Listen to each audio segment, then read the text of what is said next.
My mother-in-law tells me daily, "Don't use your work as an excuse to avoid doing household chores," because I put work ahead of housework.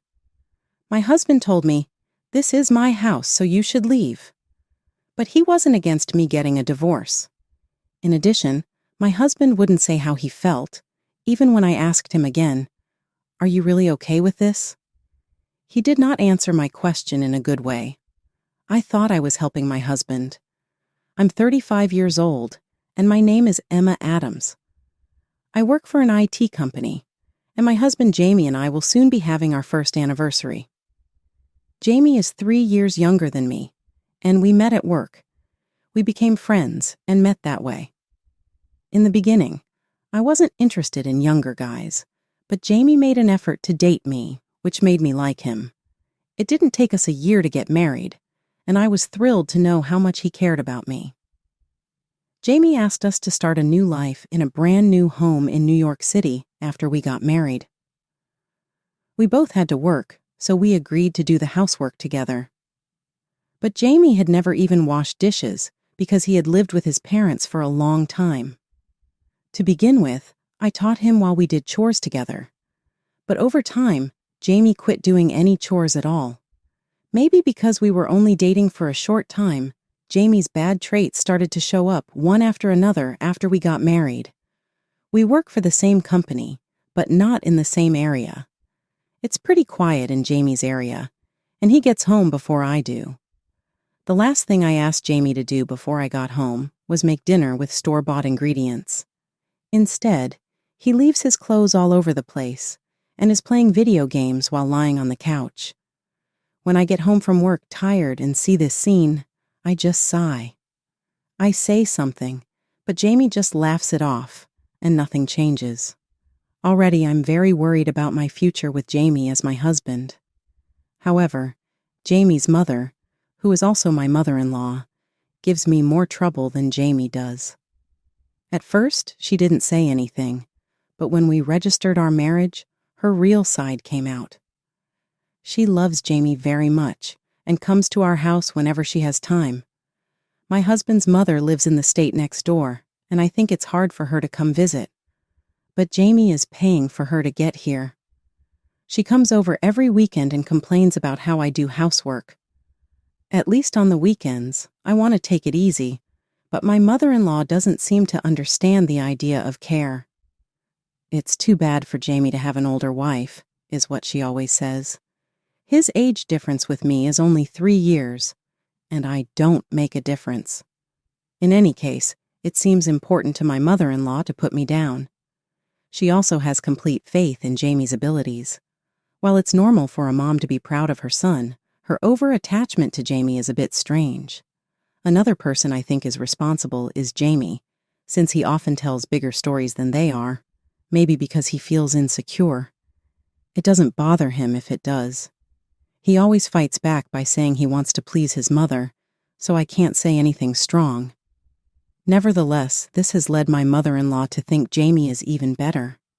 She often tells us how great our home is by saying, "Living in such a great place is great. Because it's new, the inside is sleek and up to date."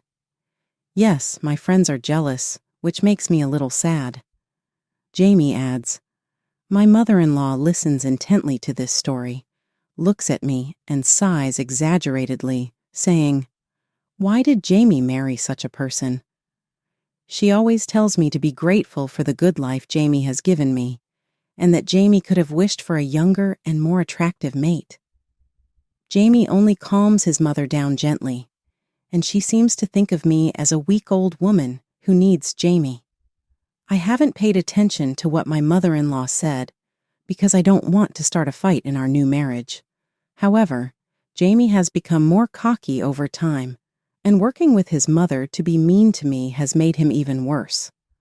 Also, he started getting a room ready for his mother to stay without asking me first, suggesting an empty room. When I finally had enough and spoke up to Jamie, he yelled, "Be quiet! I am the master of this house," and flatly turned down my view. Jamie made a big mistake at work one day, which made a client so mad that they chose not to do business with him again. The company would lose a lot if they lost this deal. In order to visit the client early the next morning, I had to get ready to be away from home for a few days. I chose to go back to my house right away. Jamie had already arrived home, but he didn't look at me. My mother-in-law talked to me while I was packing, as she always does. She told me, "You are being so cocky," when I told her I would not be home for 2 or 3 days because I had to go on a work trip. "Are you going on a real business trip? Aren't you just going to have fun?" I didn't have the energy to deal with her, but her words did make me a little angry. When I asked, "Hasn't Jamie told you anything?" Jamie stiffened in surprise. He probably only told his mother what suited him, as usual. "Who do you think is to blame for my situation?" Jamie gave me a signal, as if not to let his mother find out. I was fed up and continued packing, ignoring my mother-in-law. She probably didn't like that attitude because I prioritize work over home life. My mother-in-law criticizes me, saying, "Don't use work as an excuse to avoid doing household chores." Since getting married, I have tried to balance work and home responsibilities. In fact, it was Jamie who promised to share the household duties, yet he has not helped at all since we got married. Why am I the only one being blamed? Even when I protest, I am loudly scolded. Don't complain about living a luxurious life with the money Jamie earns. Eventually, I was told to leave the house. Even though I was told to leave, this is my house, but such a daughter-in-law is not part of the family. Divorce Jamie and leave, I was told. I was just astonished by my mother-in-law's one-sided claim and could not argue back. Jamie just stayed silent and said nothing. "Jamie, your mother says this, but what do you think?" I asked. Deep down, I had a little hope in Jamie. However, his true feelings were different from my expectations. "Yeah, Mom says so too, and I've been thinking we don't get along," he answered, and pulled out an already completed divorce form. Then he said, "This is my house, so you should be the one to leave." He told me that initially he didn't want to date me and that he reluctantly married me, fearing I would do something awful if we broke up. Hearing this, my anger welled up, but in that moment, my love for Jamie completely vanished. "All right, let's get divorced. I'll come back for my things later," I said. At that, my mother-in-law looked triumphant. I could no longer stand to breathe the same air with them. But there was one thing I needed to confirm. Is Jamie planning to stay in this house? Jamie looked surprised. Then he said, "That's what I'm thinking." As if he had an epiphany, he continued, "I see you don't want a divorce, but it's already decided. As a peaceful divorce, there would be no compensation." I couldn't help but feel a dissonance with Jamie's remarks. I acknowledged, packed my things again, and left the house with the divorce form Jamie had given me. The next day, I filed the divorce papers at my business trip location and reported it to Jamie via email, to which he replied, "Understood. Keep up the good work." While reading that message, I was already considering other matters. I was relieved that I managed to negotiate well with the client and overcome the company's crisis. About a month after separating from Jamie, he and his mother suddenly appeared at the company where I work. "Call her immediately," his mother demanded loudly at the reception, and I guided them to the meeting room with a bad feeling. Then I received a one-sided accusation that she had been kicked out of the condominium. I could not sympathize with that claim. It was me who was kicked out, and Jamie and his mother were the ones who kept living in that condominium. When I argued back, Jamie started talking in a flustered manner. "Why didn't you tell me the rent was $10,000? Because of you, I've been utterly embarrassed."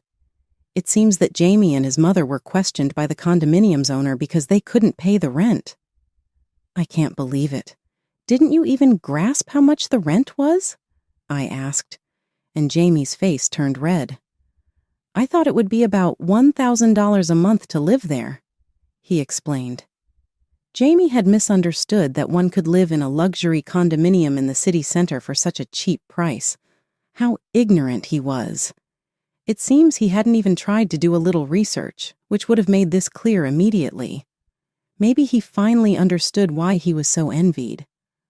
However, unable to escape the sense of superiority he had gained, and not wanting to be driven out of the condominium, Jamie demanded, "Even though we're divorced, we're still husband and wife, so you should continue to pay the rent." I couldn't comprehend what he was saying and let out a strange sound. His mother, as if supporting Jamie's claim, said, "Yes, spouses support each other. Since Jamie is in trouble, you should help him. Once divorced, we are complete strangers. Their future has nothing to do with me. His mother has her own home where she originally lived, so she should return there." However, thinking she could live with her son, she had already given up her house. Jamie argued, "If I can't live there, I won't be able to brag to others," and lamented that he would be pitied for being laughed at. "That's why you should earn your own money and pay the rent," I responded, but it was useless to explain anything to Jamie. It's truly troublesome that he would even come to my workplace. I was surprised to hear, "Emma, isn't your salary a bit higher than Jamie's? You should have just said so," his mother said dismissively. At his mother's comment, I couldn't hold back and burst out laughing. Even now, Jamie was still putting on airs for his mother. As I laughed, his mother became angry. However, I ignored her and told the truth. "It's not just a little. My income is dozens of times higher than Jamie's." His mother seemed utterly unable to comprehend what I was saying. For her, it was an unexpected story, and she scoffed at me as if I was foolish. She couldn't imagine that her precious son, whom she had praised so much, earned less than me. During our marriage, I paid for most of our living expenses, but I thought it might hurt Jamie's pride to speak the truth. So I used to nod along with Jamie and let his mother's words pass. However, one should be able to realize that it's unrealistic to live in a condominium that costs $10,000 a month if they thought about it a bit. Yet, his mother refused to believe anything I said. "Mom, it seems Emma is regretting things too. Maybe we can start over," Jamie proposed to his mother. She pretended to think for a bit, and then stated that she would be willing to return if I continued to pay the condominium's rent as before. It appeared they really wanted to live in that condominium. Realizing that he would have to cover his mother's expenses as well, because I had been paying most of the living costs, Jamie probably felt I was just a wallet to them. Exhausted by their blatantly obvious intention, I took a moment before telling Jamie that I needed to speak with him. Jamie looked visibly pleased, as if imagining what was about to happen. Then I handed him a piece of paper. The document was marked Contract Termination Notice. Both Jamie and his mother were shocked, their eyes wide. I completely ignored them and informed them that the contract would be terminated this month. Jamie turned pale, trembling as he stared at the document. "Termination of the contract? What are you talking about? You don't have that authority," his mother screamed incredulously. "Why?" "Because I am actually the president of the company," I replied. His mother lost her words, realizing the truth. Before we got married, I had heard that Jamie was working at a large corporation, but after we got married, it became clear that he was actually a temporary employee. Since his contract was ending at the end of that month, I decided to bring him into my company. Fortunately, my company was busy and in need of help. Jamie, who liked to boast, had told his mother that he was scouted by my current company. He didn't want to disappoint his mother and asked me to keep it a secret that I was the president and that he was working at my company. I also wanted to avoid any trouble, so I went along with his story and didn't respond to anything his mother said. Since we started working together, I kept our marital relationship a secret at the company to avoid mixing personal and professional life. Therefore, Only a few people in the company knew that Jamie was my husband.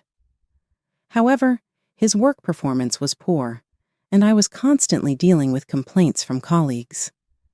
Despite his tasks not being particularly complicated, he frequently made mistakes and often arrived late or was absent without notice. Since we commuted separately, even as a cohabitant, I hadn't noticed this. Despite being severely reprimanded by a superior for a recent mistake, Jamie incredulously resisted and showed no signs of remorse, insisting he was not at fault. Certainly, I could understand Jamie's attitude if the fault lay with someone else, but in this case, it was clearly his own fault. From the beginning, I had hired Jamie not as a permanent employee, but on a renewable contract basis.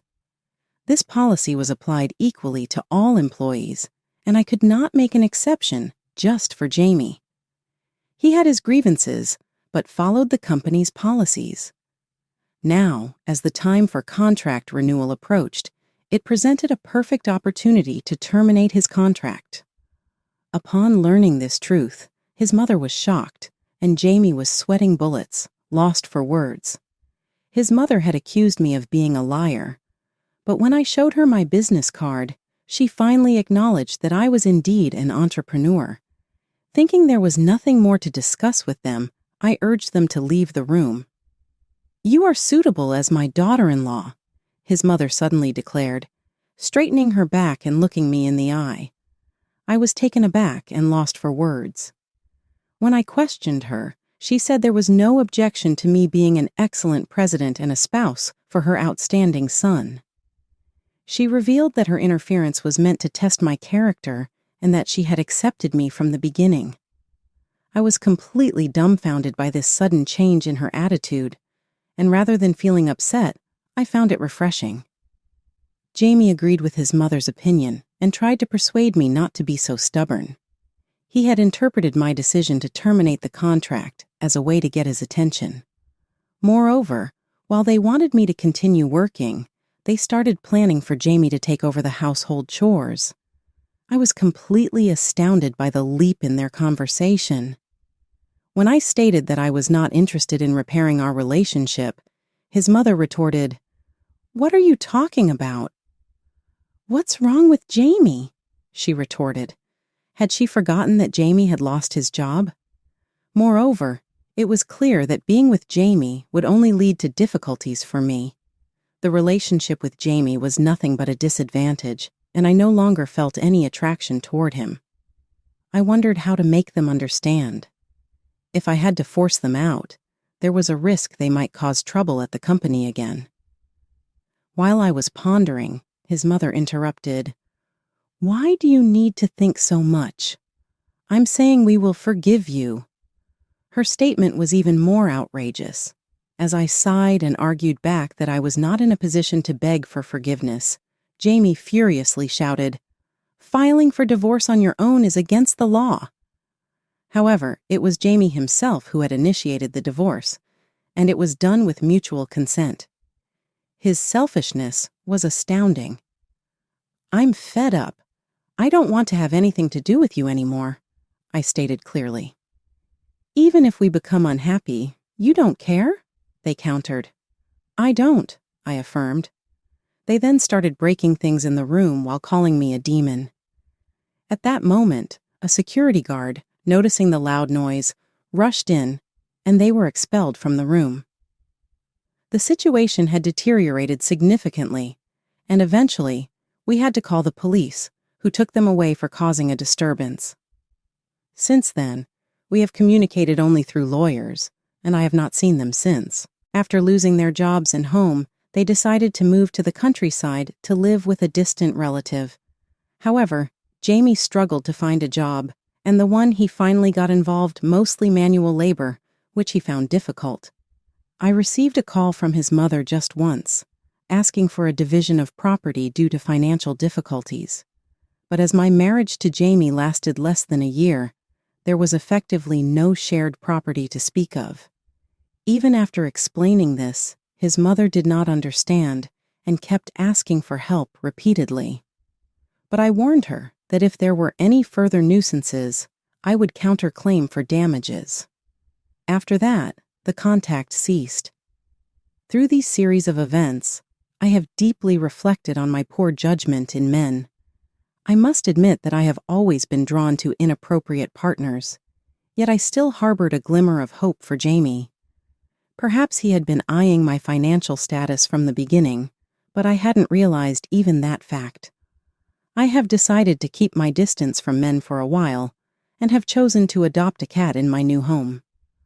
I had previously given up on having a cat due to his mother's allergies, but now I no longer need to restrain myself. I have resolved to live a life just for myself from now on. Get out of here! Jamie's words shocked me. I stood frozen in surprise, my mouth agape, wordless. It seems they do not understand their position. They better brace themselves. There's no other way but to make them understand my position. The moment I resolved myself, a wry smile appeared on my face. My name is Wendy Smith. I am a 52-year-old full-time employee at a certain food manufacturing company. Being a full-time employee at this age often leads to the misunderstanding that I am single. However, I am not single. I married John in my 20s, and soon after, we had our son Matt. Matt has since become independent and is married. Currently, I live happily with John and my mother-in-law Diane, just the three of us. But it's not without its problems. Diane has aged, and her legs have grown significantly weaker. There are often times when I need to support her. However, John tends to ignore his mother's condition. She's your mother. Don't you think about helping? When I asked, John turned his face away. I wish he would be more considerate of the family, especially lately. I felt this way more frequently. John works as a graphic designer, currently freelance, but he used to work in the creative department of an advertising agency. That's where we met when he came to my company on business. Do you have any questions? John asked me. This part is a bit, oh, I'm sorry, I shouldn't be commenting as an amate. No, advertising isn't just for professionals. Your opinion is valuable, John kindly replied. He was a warm-hearted person. That was my first impression of John. After some business interactions, John proposed we start dating, which, needless to say, led to marriage. However, about 10 years after our marriage, John mentioned he wanted to quit his job and start his own business. Can you really make a living on your own? I asked. I continued working after our marriage, so we had a comfortable life. But our son Matt was already in upper elementary school at this time. While there were no issues currently, we anticipated future expenses like tutoring. Plus, we had to consider the possibility of neither John nor I being able to work in the future. For these reasons, I couldn't agree with John giving up his stable situation. This led me to question him. I can still get work from my current workplace, so don't worry. You work from home too, right? Huh? Work from home? You used to go to the office, but now you work from home, right? Indeed, I had transitioned to teleworking after getting married, primarily to ensure I had time at home and to prioritize household chores. There was a vacancy for the company's online store operations, which suited me perfectly. Thus, I decided to continue teleworking. However, John seemed to misunderstand that I had quit my job to do a side business at home. That's not a side business. It's just my job being done from home. No need to exaggerate. Whether it's a side job or not, it's still proper work, John insisted. No matter how many times I explained, John wouldn't accept it. As a result, our conversation ended without resolving his misunderstanding. We had several discussions afterward, but John never changed his stance. In the meantime, John quit his job and started his own business. I couldn't hide my anxiety, but contrary to my fears, John's business was doing well. He looked happier and more relaxed than before. It seems to be going well, I observed. Yeah, I get work through connections from my previous job, and I can spend weekends with Matt, so it's really good. That's great, I felt relieved. However, a few years later, a new problem arose, which I brought up to John. Putting Mom in a nursing home? Yes, your mother herself wants it. She's become less mobile and wants to be admitted. What do you mean? John's interrogative tone left me speechless. I did want to take care of my mother-in-law. However, with both housework and my job, it's not that simple. Moreover, Matt was in middle school, facing high school entrance exams, with the need for support in various areas. I couldn't focus solely on my mother-in-law. After explaining these circumstances to John, he became visibly angry and vented his frustration. So, you plan to abandon my mother? It's not like that, but your mother herself. But that's what it comes down to, isn't it? If it's too hard, you could just quit your side job. I was at a loss for words at John's remark. In reality, our household's financial situation depended on my income. John contributed, but it was a small amount. If I quit my job, we wouldn't be able to make ends meet. However, I couldn't convey this reality to John. He had a high pride, and knowing I am the main breadwinner might upset him like a child. It could lead to divorce, and in the worst case, he might leave the house. In that case, I wouldn't be able to take care of Matt and my mother-in-law alone, so I remained silent. This silence marked the end of the discussion. Even if we didn't send my mother-in-law to a nursing home, my burden wouldn't increase.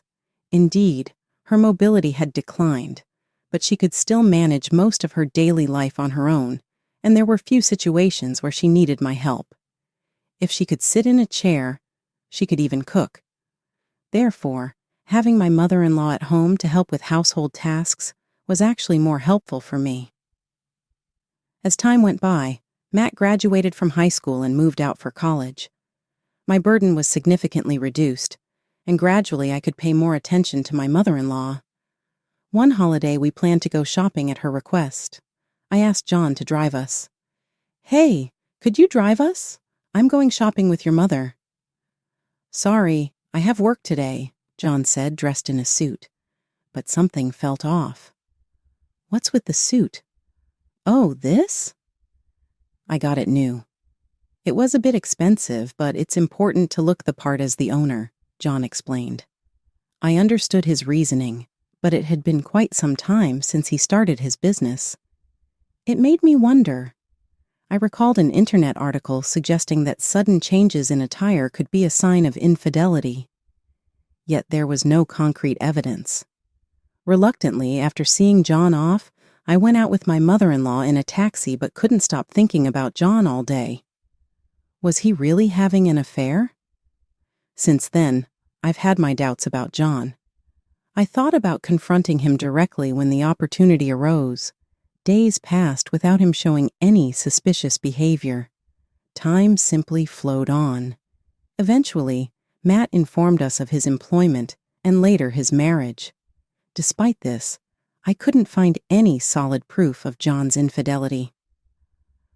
I can't find evidence of infidelity, but now that Matt has his own family, maybe it wouldn't be a problem if we divorced, I contemplated. Just when I was considering this, my mother-in-law injured her leg going to the bathroom at night. Fortunately, the injury wasn't severe, but she was quite shaken and suddenly brought up this topic. "I've decided to go to a nursing home after all, and I have a request for you." The situation was completely different from before. If I chose divorce, my mother-in-law could be left alone. This thought made me unable to refuse her request. I decided to act according to her wishes. That was 6 months ago. Since then, I've been visiting my mother-in-law every weekend. After all, I'm concerned about your mother and can't bring myself to think about divorce. Muttering to myself, I returned home. "I'm back." "Ah, Mom, welcome back," Matt said. His wife, Sarah, was also there. "We've been waiting for you, Mother." "Why are Matt and his family here?" I wondered as I asked Matt. "Matt, why are you here?" Well, just as Matt was about to answer, John appeared from behind and said to me, "You're so heartless. I've considered divorcing you and called everyone here." What do you mean? I asked. It's about Mom. You haven't fulfilled your duties as a wife. John raised his voice. I trembled in shock. But your mother... Before I could argue, John interrupted. No excuses. From now on, you're moving out and Matt's family will live here. Stunned by his declaration, Sarah added insult to injury by yelling at me. Yeah, disappear quickly, annoying parasite. I was dumbfounded, unable to form a response. I felt an impulsive need to argue back. So it was true. My feelings were not accepted. John didn't care about me at all. That's why he could say such things. Why did I endure all this? Without much thought, I realized I should have divorced sooner to avoid this humiliation. It was too much. I had to show them my worth by any means necessary. With a bitter smile, I said, Understood. I'll leave. I declared this and left the room. Glancing sideways at them, I went straight to my room, grabbing only a change of clothes and my work laptop, along with my bank book and a few valuables. I packed the essentials in a travel bag.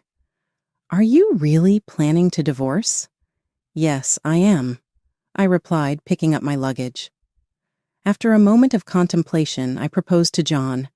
I've decided we'll divorce amicably for $110,000. If that's unacceptable, I'll hire a lawyer and deal with it thoroughly. It might be modest for adultery compensation. However, I didn't have the energy to fight with John at this point, so I deliberately offered terms favorable to him. Why should I pay compensation? John asked. Because you're the one who brought up divorce. But I stared at John as he hesitated. Smiling, I said, Then shall we go through a lawyer? If adultery is discovered, it won't end with just $110,000. What? At least $300,000. If you're innocent, that should be fine, right? It was clear what choice John would make. It was a strategy that risked everything. Seeing John grit his teeth in anger, I was internally convinced he must have been unfaithful, but I couldn't obtain proof. Therefore, I decided to bluff as if I had evidence to pressure John. What will it be? If we go to a lawyer, I'll also demand compensation from your affair partner. I don't want to cause unnecessary worry for your mother. I'd rather not escalate the issue. But faced with these words, John reluctantly replied, Fine, I'll pay $110,000 within this week. That's fine. I'll come back on the weekend, and then we can, settle the divorce papers. Saying this, I slipped past John with a smile and left the house. Afterward, I headed to a nearby cafe to start looking for a new place to live. My options were limited to a short-stay apartment. Guess I'll settle for this for now, I muttered reluctantly, renting a short-stay apartment. I decided to stay there for the time being. On the promised weekend, I went to my in-laws' house where John was. When I rang the doorbell, Sarah appeared. Oh, what brings you here? Just here to pick up some things and to take things like the divorce papers. I see Sarah's dismissive attitude was evident. I couldn't understand why Matt married someone like her. Entering the house, John was waiting with an envelope on the table. Here's the divorce paper. The compensation is also enclosed, he said. Inside the envelope were the signed divorce papers and a bundle of $10,000, which I put in my bag. I'll leave the moving of my room's items to a mover. Do whatever you want. John was clearly in a bad mood, despite being the one who suggested divorce. I couldn't understand why he was dissatisfied. Shaking my head, I proceeded with the moving preparations. When all was done, I handed John a bank book. This is the account book for depositing living expenses. I've been doing it until now, but from now on, please make sure to deposit it directly. I get it. John almost snatched the bank book from my hands, acting like a child. I sighed internally and headed to where Matt and Sarah were in the living room. I have something to tell you, I began. I don't have anything to say to you, though, Sarah retorted. Here, Take this." When I took out the bank book, Sarah's attitude changed instantly. "What? Are you giving us money?" "No, that's not it. This is the account book for living expenses." "Oh, is that so?" Sarah's disappointment was palpable. "Matt will deposit the living expenses there for you to use." "So tedious, annoying," Sarah muttered under her breath. Pretending not to hear, I told her, "The management of living expenses for John and the rest of the family will now be your responsibility." "Understand?" "Yes, I got it," Sarah responded without much enthusiasm. I left there with a sigh. After handing over the account book for living expenses and obtaining the divorce papers, my connection with John and his family was severed. I felt a sense of relief. A few days after that exchange, while I was working in my room, my smartphone rang unexpectedly. Who could it be at such a busy time? I sighed and checked the screen to see it was Matt calling. Isn't it his work hours? It was just past 10 a.m. There was still time until the lunch break, so it might be an emergency. With that thought, I pressed the answer button. "Hello, Matt. Is something wrong?" "Hey, Mom. Where are you?" "I'm at home. What's up?" I asked, only to be met with an unexpectedly loud response from Matt. "The account is empty. What's going on?" Surprised by the volume, I momentarily pulled the phone away from my ear. Putting it back, I asked, "Are you talking about the account I set up for living expenses?" "Obviously. Why is the account empty? We can't make ends meet like this." Indeed, that was the case. I deliberately left the account empty. The contents were from my income, and I felt no obligation to leave anything for them. Thinking this, I asked Matt, "Haven't you deposited any living expenses yet?" Matt struggled to find words in response. Something was off. What was happening? I asked again for confirmation. "So, you haven't deposited any living expenses, have you?" "That's right. I thought you would take care of it." "Why would you think that? We no longer share the same life," I pointed out. Matt fell silent at my words.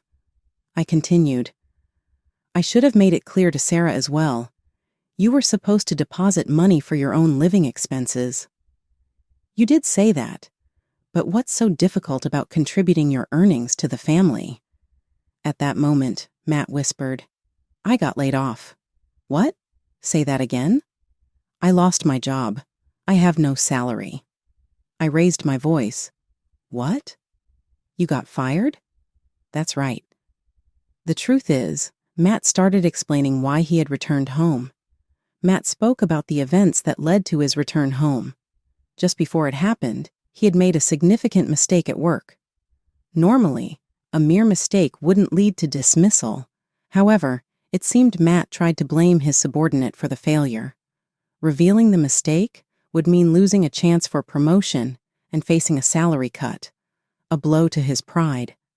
Driven by selfish motives, he attempted to shift the blame, but his actions were quickly discovered, leading to his inevitable resignation. What about severance pay or unemployment benefits? Can't you live off those? There's nothing left. I've used it all up.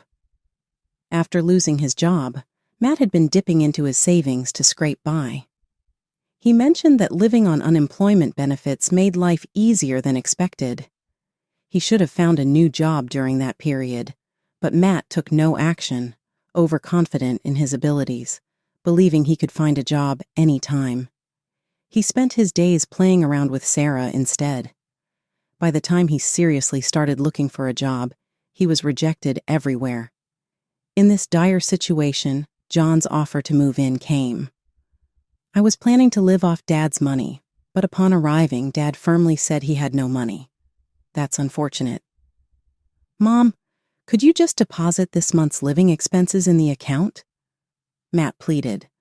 I replied, "You're joking, aren't you?" "This is not a joke, I'm serious." "Well, if this is not a joke, it's payback then. You all kicked me out, remember?" My firm words silenced Matt for a moment. However, he quickly retorted, It was Sarah and Dad who kicked you out. I had nothing to do with it. You did nothing to stop it. Reflect on that. Goodbye. After ending the call, I set my phone to block his number. Hopefully, this would make them reconsider. Smiling, I waited for any contact from the other two, but received nothing from Sarah. About a month has passed since my separation from John. I might get some contact from John. Glancing at the calendar, I realized it's the end of the month. Perhaps I might hear from him today. Holding on to that expectation, my smartphone alerted me to a new email. It was from John, calling for a gathering. Fortunately, it was Sunday, and I had no plans. With anticipation, I headed to the designated meeting place, guessing what John might propose. I was curious about how he would react when he knew everything. Upon arriving at the designated cafe, John was already there. Sorry for being late. I greeted him with a smile and took a seat opposite him. Next to him sat Sarah, who looked displeased. As I examined her, she snapped, "Don't stare at me like that." "Sorry, but what's the reason for all of us to be here?" I asked. "It's about an important discussion related to our household financial situation," John replied. Sarah frowned and was clearly upset. That's bound to be the reason, I thought to myself, looking at John. He started to speak hesitantly. "Actually, we got a call from the real estate management company. Do you know anything about it?" "Real estate management company? What about them?" I posed the question. Sarah looked at me angrily, pointing at me and raising her voice. "You must know something." "Be honest," she demanded. "Even if you say that," I pretended to be confused. John leaned forward. "The real estate company mentioned something about rent, but we own our house." "That's true," I confirmed. "When I told them it must be a mistake, they even brought up suing us," John said, tapping the table with his finger. His anger was evident. Seeing his frustration, I decided to reveal the truth. "Did you actually deposit the living expenses?" Yes, I did," he stammered. "That's a lie. If you had, we wouldn't be in this situation." I counted and John's face showed surprise. Smiling, I shared the truth. "The rent in question is for the family home. It should have been paid from the account I gave you." "Wait a minute. We own our own home. There's no need to pay any rent." "Well, the truth is, your mother sold the house, so your family no longer owns it," I explained. John and Sarah looked puzzled by my explanation. I then began to detail the whole story. A while back, when the decision was made for my mother-in-law to move into a nursing home, there was one obstacle. Although her pension could cover the monthly payments, she couldn't afford the lump sum required for admission. I suggested a leaseback option to her. With this approach, she could remain in her familiar home while securing the necessary funds. However, this meant that regular lease payments would become necessary. So, I decided to allocate the $500 you were supposed to contribute monthly to the household for this payment. What about the living expenses then? I was covering those entirely, which amounted to $2,000 a month. John and Sarah were visibly shocked. If you had properly provided for living expenses, it would have just been deducted for the payment. But once you understand, please make the transfer promptly and continue to do so in the future, okay? John started to freak out when I smiled because he knew something was wrong. He finally told her the truth about what was going on. Actually, my business failed, and the company went bankrupt. Why did that happen? John huffed and said, "Well, Sarah was angry and said, he was cheating on her and spending a lot of money on her. We're broke because of that." Sarah said that John blew a lot of money on his lover with business money, which caused the business to fail. Instead of telling me directly, they invited Matt and his family to their house, in the hopes that Matt would help them with money. "It's all Dad's fault." "No, that's not how is it not your fault? Putting your duty on other people?" You and your son are the same." Sarah exploded, and a fight started. As they began to fight, I left the scene quietly. In the end, John and Matt had a hard time getting jobs again. They didn't want to start working part-time in retail, but they had to because the rent was due soon. But Matt quit because he didn't like being taught by younger part-timers.